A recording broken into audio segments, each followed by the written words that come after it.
everyone. How's it going? Hi, Tyler. Hello. Oh, How wow, is everyone? that was a loud hello. Hello, everyone. Hello. I can see in the comments too. There's a lot of hellos going on there. Hi, everyone.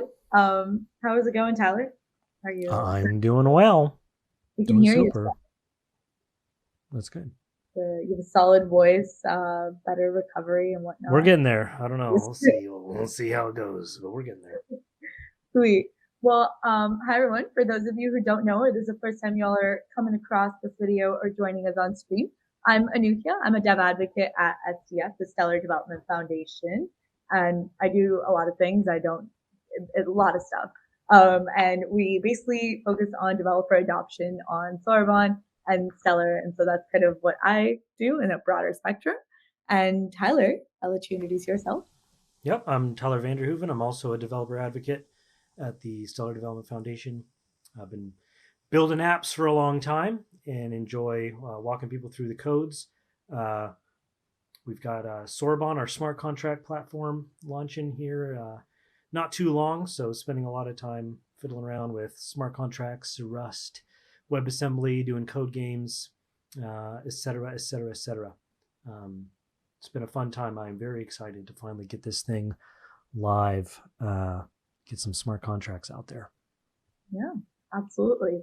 All right. Well, Tyler, I'll let you take it off with RPCiege. All right, fantastic. Yeah, so last week we went through RPCiege 5 games. I guess it was skirmishes 11 and 12, which were both smart contracts that you had to develop and then push live and run them. We're talking about state archival.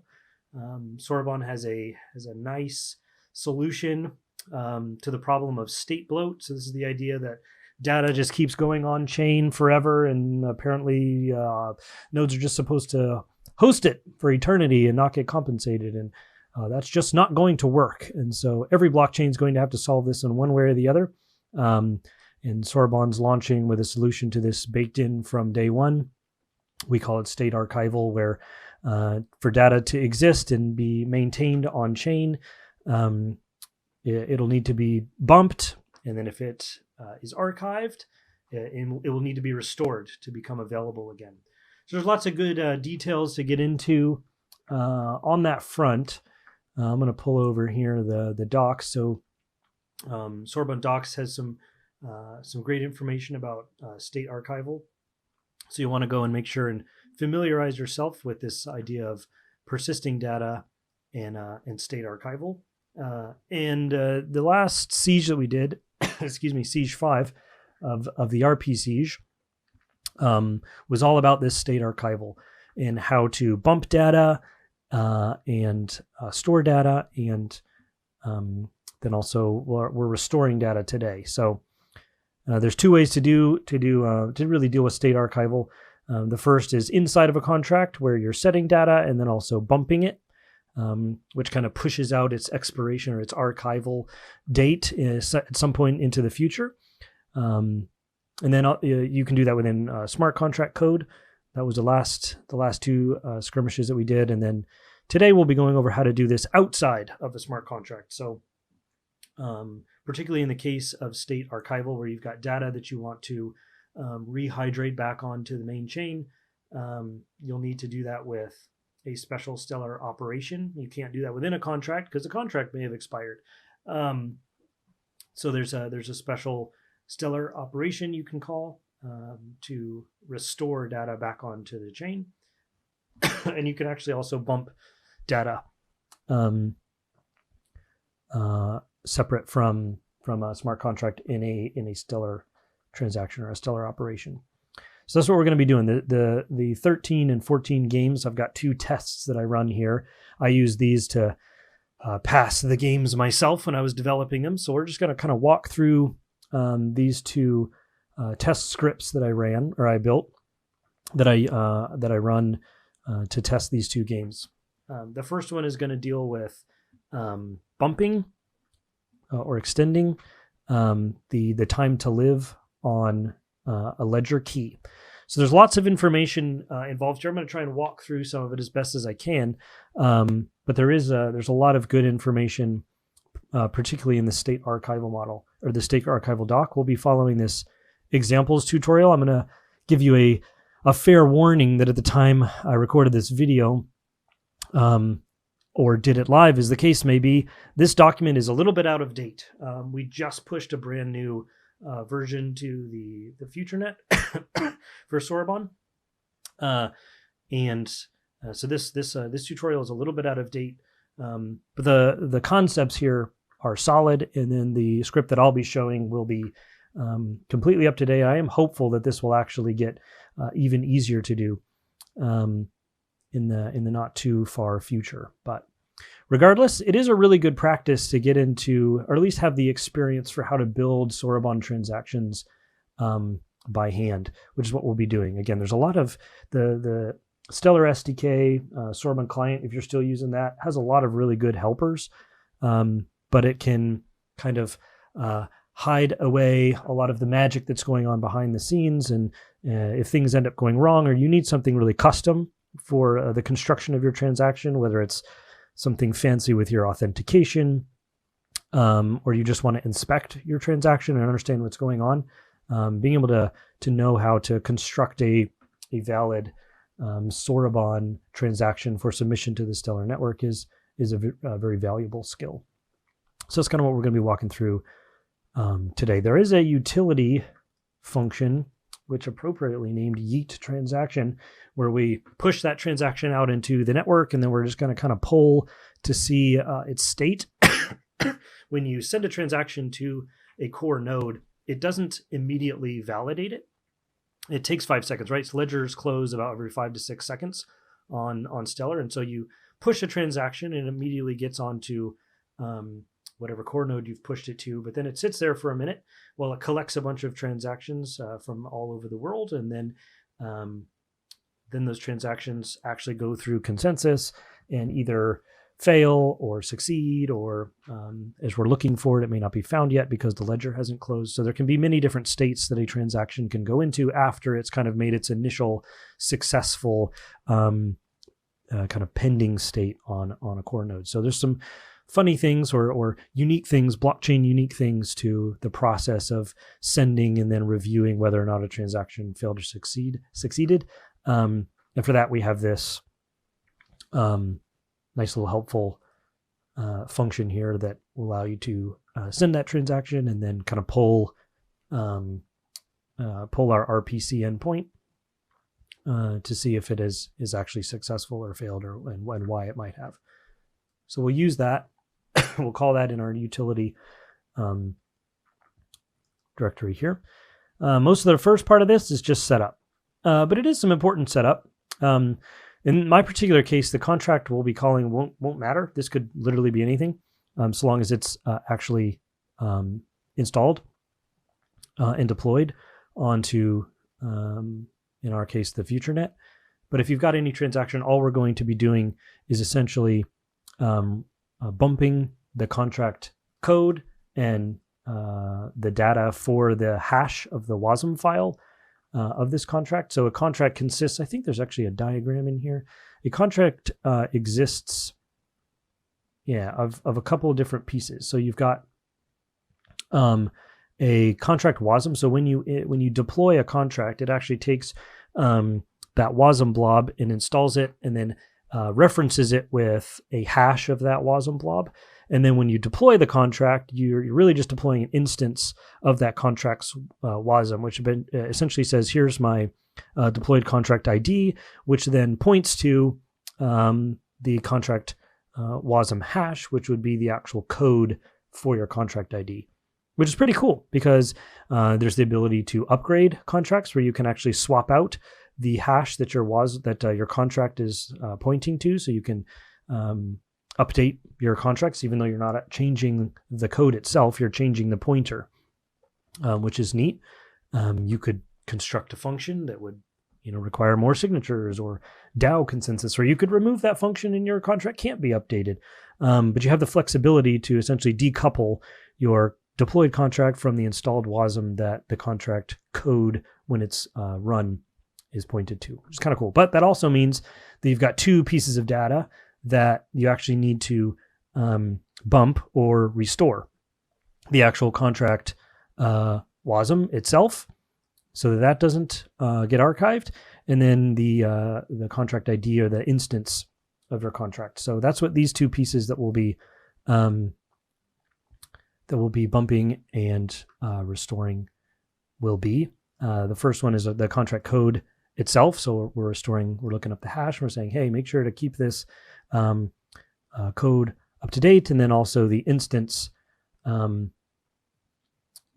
of that the contract address. So we have our contract address and then the key that it's actually pointing to. Okay, so walking back up to the top, contract doesn't matter too much. We're just going to load this into a new contract. This is all coming from the Stellar SDK, which recently kind of merged in all of the Soroban client. If you've been using the Soroban client, that's kind of been merged over into the now what is I refer to as the Super Stellar SDK, which includes all of the Soroban related stuff in it. So if you haven't updated, now would be a good time to start looking to do that. But regardless, that contract bit is coming from the Stellar SDK. We're just going to pull that in. This key is a special XDR value where it's looking up contract instances. So this key is going to be quite important when it comes time to, excuse me, to actually restore, or in this case, bump and then bump our contract code and the contract data. All right. And again, most of these I think you can get straight from documentation here. Well, that was the Yeet one. And then, yeah, so you've got those pieces, I think. It walks through those here. This might have actually been updated not too long ago. It looks a little different, but I'm going to load in a secret key. This is just going to be used to pay the fee for when I submit the transaction. If we have an NFT destination, we actually are going to, most of the time when you're using or playing RPCiege, you're writing a contract or calling a contract. And so your last argument will be what you would put here. This is the address of the public address of your actual mainnet Stellar account, where I will send NFTs if you win. So I wanted to make sure when we're calling a transaction that isn't actually a Soroban smart contract, there was still a method for getting your coveted NFTs. And so that's what this is going to be for later on.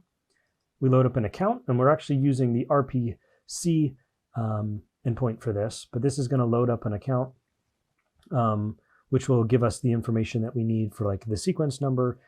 It'll also pay the fee. You'll notice we're using the pub key from the key pair, which comes from that secret key, and I am absolutely leaking a worthless address here.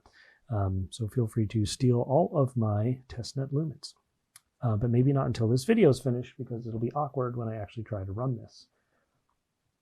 Okay, so we've got the account that's going to load this in. We'll use that in our transaction builder, which again pulls in like the sequence number, and then this will be the account that pays the transaction fee. Next thing we need to load in is the actual contract data. So essentially, when we're doing our bump, we're going to be bumping the contract code and the contract data itself. And to be able to load that information, we're actually going to need to figure out what the WASM hash is of the code that we're actually running for this contract. So in a contract, again, we spoke about this just a little bit ago. When you've got a contract includes in its SEV ledger key contract instance value. This is like the key name, and then the key value is the actual hash of the WebAssembly file. To be able to get at that, we need to look up our contract data. And so we look into the contract data. We say, hello, Mr. Contract. I need to know what your WASM hash is so that I can ensure that key does not expire. And so we're going to look up the contract data for that contract. We're going to look up that key. We know that this is a persistent. There's different data types. There's persistent. We talked about this a little bit again in the last video, where you've got persistent and instance. Goodness, almost forgot it. I guess we could have just looked it up on our helpful TypeScript. Oh, I'm sorry, temporary. So if persistent also is instance. So you've got two different storage types. One is persistent, one is temporary. Within persistent, you've got two different storage types. One is the instance, which would actually just be the contract itself, and then actual key values inside of that. When you're outside of a smart contract, in this case, when we're just submitting Soroban transactions, the only two that we care about are temporary and persistent. When you're inside of a smart contract, you've got those different storage types where you can break it down between the persistent and the instance. But when you're outside, everything is either persistent or temporary. Anyway, this is going to get our contract data, and then inside of that contract data, we are going to dig deep into its internals and eventually come out the other side with the WASM hash. I hope at some point this will get shorter and it'll be easier to find a contract's WASM hash. Again, there's a lot of magic that goes behind the Stellar SDK, but as Soroban is really just now reaching a hardened state where the XDR types aren't changing and the data structure itself is pretty solid, we're now finally able to begin shortening some of these long chained bits into things that are a little bit more human readable, I guess. So maybe at some point we'll get contract data and we'll just be able to pull out the WASM hash. I don't know. But regardless, the way we get it right now is in this method. And what comes out the other side is that actual hash for the WASM blob that the contract will run whenever the contract is invoked. So those are all the functions and types and stuff that it contains. So we want to make sure we bump that. And then we also need the contract data itself. So we don't want its code or itself to expire. So we need to bump both of these things. And so that would be the contract address. Again, we're going to pull in its key, and the durability here is persistent again. So these are similar, but one's bumping the contract itself, one's bumping the contract code that runs inside it. Again, contracts being made up of two things: the installed WebAssembly hash and the contract instance, I guess, itself. So those are the two pieces we need. You'll notice there's a set read only. So what in the world are we doing here? There's this new method. If anybody's ever built a Stellar transaction before, this piece right here is new. We're familiar with adding operations to a Stellar transaction, payment and manage data and offers. There's all kinds of operations that Stellar can do. With the addition of Soroban, we're getting a few new ones, one of them obvious ones being the ability to invoke smart contracts, where you've got an operation that can do anything, which is amazing. But there are a couple others. One of these ones that we're getting is this extend footprint, which is going to allow us to do the bumping. And then we're also getting another concept, though, which is setting Soroban data. So when a Soroban contract is invoked in the operation, you're kind of adding additional information to the transaction itself. That's not directly, it is directly related, I guess, to the invocation of the operation, but it's going to include like budget information for the Soroban contract. It's going to include what is being read or written within that Soroban transaction, which is all going to relate to budget information and allow the RPC and then eventually the core node as well to process this transaction and understand what exactly is this Soroban operation going to touch? Is it just doing reads? Is it doing writes? How much budget do we have access to for this transaction? All that good stuff. And so that's what Soroban data is doing here. Is it's kind of setting some additional information to put the operation itself into appropriate context.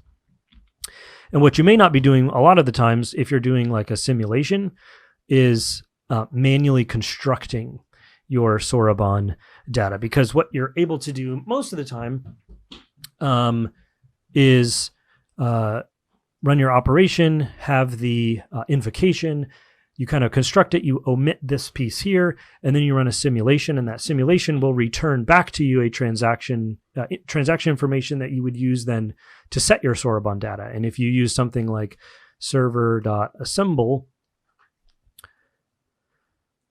maybe they changed that name, prepare transaction, this would allow you to simulate and then also construct the transaction within the same method, which is quite nice, right? Simulation is only going to get us the simulation response. It won't give us enough information, or it won't return back to us a transaction that we can then submit. We actually need to, here it is right here. We have to assemble the transaction, taking the simulation information and building that up together, where you take the simulation, you take the original transaction, those two things get assembled together into an actual transaction that you can then submit. So anyway, all of that to say, many times you won't have to manually assemble your Soroban data. It'll come back to you from the simulation. But in this particular instance, when we're not invoking a smart contract, we're actually running an extension or the extend footprint, and it's going to be the same in game 14 as well, where we do the restoration operation. Simulation isn't going to return something if it doesn't have some additional information around, okay, but what am I restoring? Like, what am I extending? You're not putting that information into the actual operation, you're putting into the set Soroban. So there would be nothing to simulate if we don't give it a little bit of additional information. Now, there's supposed to be, or will be, I hope, at some point, a method that allows us to grab this information much, much more easily, where you essentially given a contract, you could call contract, get me my extension data or something like that. And I think that this tutorial has, this piece right here, set Soroban data. It has this. In my experience, that did not work at all. It was not getting the right information. It wasn't getting the actual hash of the WASM blob, because it actually needs to call the network, right? We had to do a get contract data, and this does not do that. It's not a promise, it's not awaiting, it's not calling any data. So this was insufficient to actually build up the Soroban data bit here, because we need to know the hash. So I'm hopeful again that eventually we'll get a method where we don't have to manually construct this, because this is always going to be exactly the same.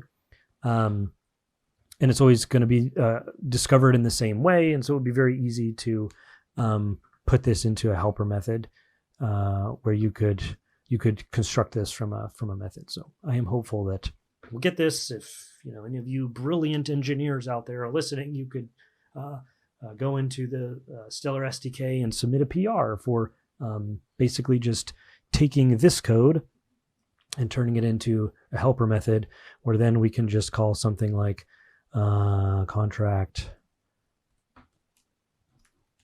I don't know, builds extend footprint time to live, and then it would build this operation for us. I'm sorry, not the operation. It would build the data for us. That would be lovely, because it would make this much easier. Wouldn't have to mess with all this XDR. Anytime you see XDR dot, that's a clue that something is too hard and should be easier. Okay. So that would be the Soroban data piece. The operation is very, very simple. All we're doing is an extend to. I'm just extending it to the absolute max that's possible currently for the future net to guarantee that it always succeeds. You could set that to something lower. I think it would still succeed. I don't think I ever tested if you put it to something lower, but I'm going to keep it at the max.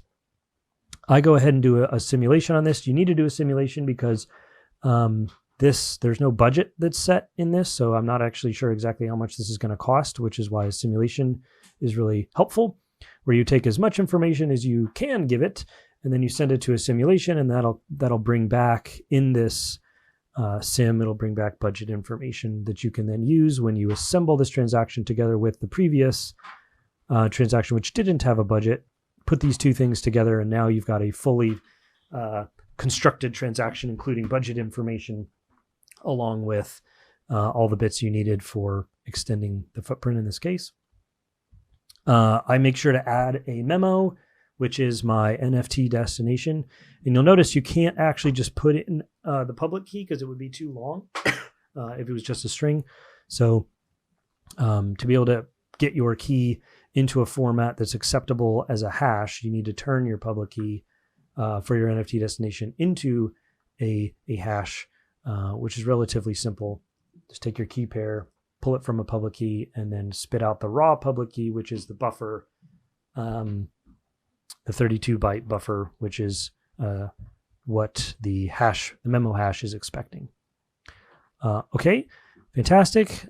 Dangerously set my timeout to 0, so this transaction can never expire. Do not try this at home. Then we do a signing on this. Remember, we're going to sign with the same key pair that we use for assembling our transaction. That's going to be the account that pays the fee to actually get this submitted. So we need to make sure we sign with that same key pair. And then we bundle up and send the whole thing off. I wonder what I edited. I see an edit thing here. Hopefully nothing too significant. And then this goes off to the RPC node. It'll go pending, wait a little while, and hopefully, if it worked, we'll get success. I'm quickly going to go off onto one of my other screens here and make sure I spin up my local. I'm running this locally, so I want to make sure before I try and execute this that I've got that server running. Make this enormous because people are always yelling at me that my terminal is too small. All right, and then I am using Bun these days, so I'm going to try and use this. It's been a while since I've... Oh, Bun. Is this the wrong... There it is, tests. And then this is game 13.TypeScript. All right, sweet. We've got an error. Let me see if this pulled onto a different URL. Yes, it did. I think I'm running another server. Let's try this one. That'll go off onto the Yeet. You can see over here that this is executing, and there we go. Game 13 has been completed. So we passed the check, which is fantastic. I'm going to give you a little hint. Game 14 is essentially identical. What we did in game 13 was just bumping, extending the footprint. So now our transaction is going to live a little bit longer. Or not our transaction, our contract is going to live a little bit longer. In this case, quite a bit longer. So we can just keep sending bump transactions for this contract, and it will never die or be archived, as the case may be. For 14, let's say, oops, the cron job that was running for this died, and our contract has expired, and now we're sad. But we don't have to cry for too long because we have a restoration operation, a restore footprint, which is essentially going to say, hey, take a look at our Soroban data and see what we would actually like to restore back to the chain. Everything in here is going to be identical, except for a very key point. This one was only reading because it didn't actually need to write anything to the ledger. It was just reading things that already existed on the ledger, right? It's just saying, hey, go look these pieces of information up and then bump them to make sure they stay alive for a bit longer. In this case, these bits have expired, and so we will actually be doing some reading to the chain. So we need to switch from just doing a set read only to a set read write. That one took me a little while, but the rest of it's identical.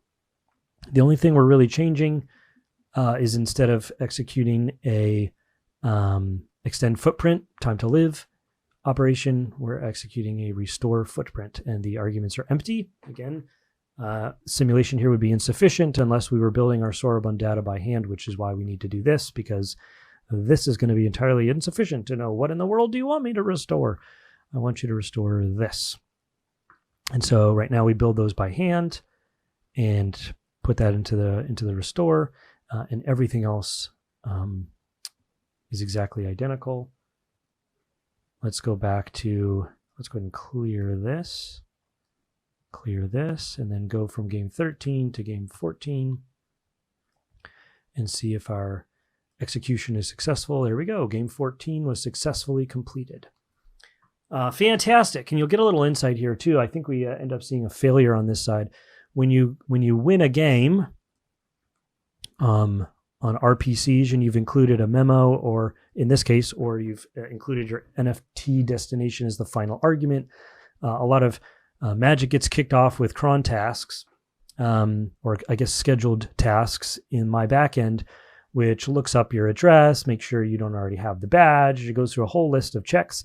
And if everything finally checks out, it issues you your NFT. We can see this one fails because this is my local environment, so it's actually executing this transaction on the test net, and I don't have the badges, the NFT badges issued on the test net, and so it's yelling at me saying that it's trying to issue NFTs for accounts that don't exist. So I expect that error, but it's kind of cool to see. We've got like retries. It's a pretty cool system on the back end to do these NFT issuance without actually having to require users to have accounts. They can just include their public network address, and I use that as the kind of account name to send NFTs to.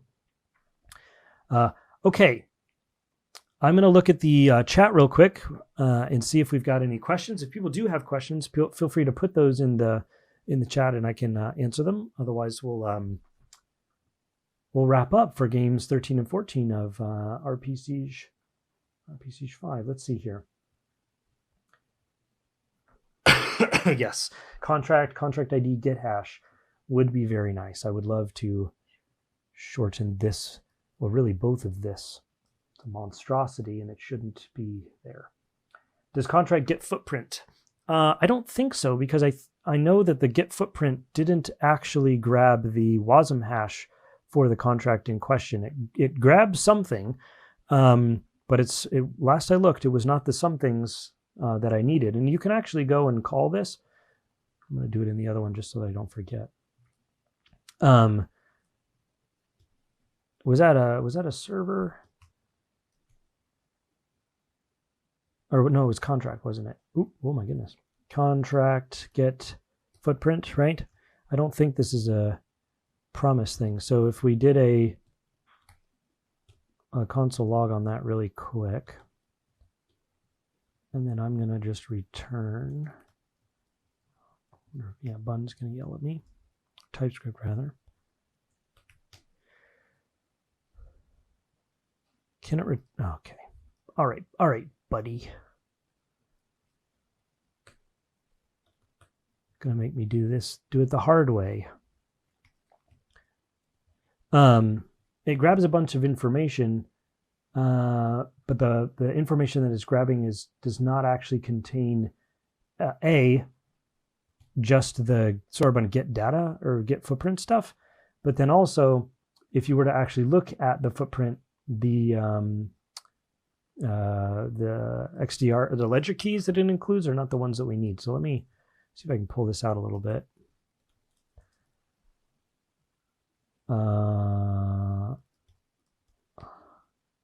I'm kind of surprised. Looks like it only pulls one ledger key as well. Let me try yes, it only pulls out the contract data. So this bit here, and I'm not even sure that it's the right contract data. It might be, but it definitely doesn't get the contract code, which is the piece that we need. So it's possible, depending on what the value of this is, that you would be able to replace this piece with this, but it wouldn't get us this contract code with the hash. That's the piece that's a little bit trickier to grab a hold of.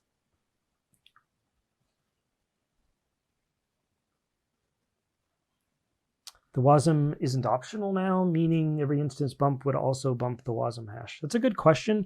I don't actually know. And I also know that there's a difference between bumping contract code and bumping a contract's reference to the code. So I think when you bump this, it's bumping the instance of the contract, but I'm not actually convinced that it also bumps the contract code, where if you only bumped your instance again and again and again, you wouldn't eventually get to a point where the contract code that your instance is pointing to wouldn't expire. That is a really good question, though. If that has changed and been updated, that would be really nice to know, because then we could just include this bit. But I'm not convinced that that is the case. I'd have to dig around a little bit more. Is it possible that my solution to Skirmish 13 has not been detected because I have not bumped the WASM hash, but only the contract instance? I don't think so. I think so long as your contract, so there would be two things to check for. First, I believe the only things that I'm checking for, let me undo all of my test mess here.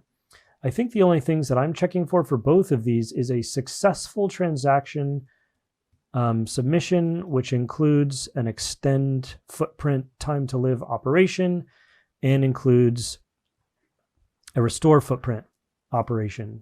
If that's true, I think that check should pass. Now, the gotcha is you need to make sure with your memo, the only way that you would know that you succeeded is if you've got the NFT badges being issued to you. And that's only going to happen in the case that you've properly included your memo with your main network address that you want your NFTs to be sent to, and that address is funded. I don't fund unfunded accounts. So if the NFT destination that you're using doesn't exist on the main network, it won't receive NFTs. And of course, if you omitted that memo or included it in a way that resulted in this NFT destination not being readable, like you took this and, I don't know, base 65 or SHA-256 hashed it or something and didn't actually use a method that turns it into a key pair that then I will kind of reverse back into an actual address, then I'd be sending the NFT to an address that you don't actually own. So that would be two things to maybe look for. Again, if you're still having issues there and you are successfully submitting a transaction, you think you're including your memo the right way, you can ask questions on our Discord in the game chat channel, and we'll be able to take a closer look at the transactions you're submitting. And it is definitely true that RPCiege and all the games that I ever build ever will have bugs. So I do not for a moment think that the problem is definitely with you. It could be me. Good questions. I think that's all the questions. So if there's nothing more, we can go ahead and wrap up here.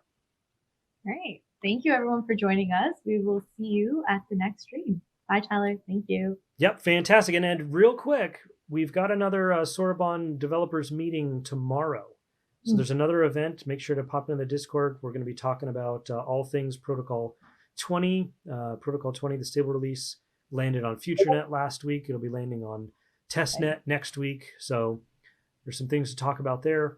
As you have items, there's also a discussion thread that we've got some folks putting things in. So be sure and attend that to catch the latest and greatest on what's coming to Soroban, the one that's actually going to land on mainnet next year. Super exciting. I think early next year. All right. Bye, everyone.